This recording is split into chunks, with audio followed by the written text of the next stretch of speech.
బియ్యం కడగాలి. మరీ ఎక్కువ కడిగితే బద్దలైపోతాయి.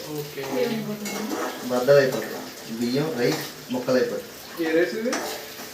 తెల్ల రైస్, వైట్ రైస్. బాస్మతి, ఆవు దూడ?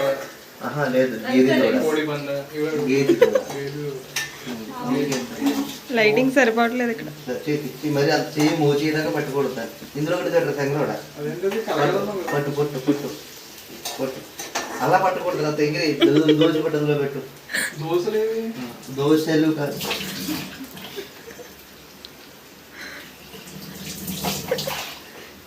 సారీ నాకు పూజ నీరు కింద వదిలేస్తే బియ్యం కూడా అర్థం కావట్లేదు. కిందకి వెళ్తున్నాయి కదా, బియ్యం కూడా పడిపోతాయిరా. బియ్యం పడకుండా ఆపాలి. బియ్యం పడకుండా ఇప్పుడు నీళ్ళతో కూడా బియ్యం వచ్చిందనుకో, బియ్యం పట్టుకుని నీళ్ళు వదిలేయాలి. నాకు రెసిపీ అక్కర్లేదు, రీల్ కావాలి. రీలేగా చేస్తున్నాం. పట్టుకో.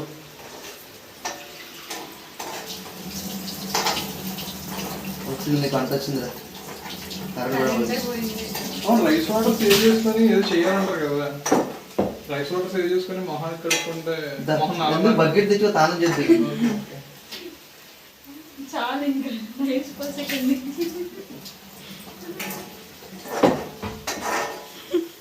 అంటారు కదా. ఉప్పు వేస్తారేమో నీకు వంట రాదు, జనకి రాదు. అవతల హేమా ఏమైనా హెల్ప్ కావాలా? ఇందాక నుంచి నువ్వు అడ్డులో కాకుండా మసాలా నేను చెప్పినట్టు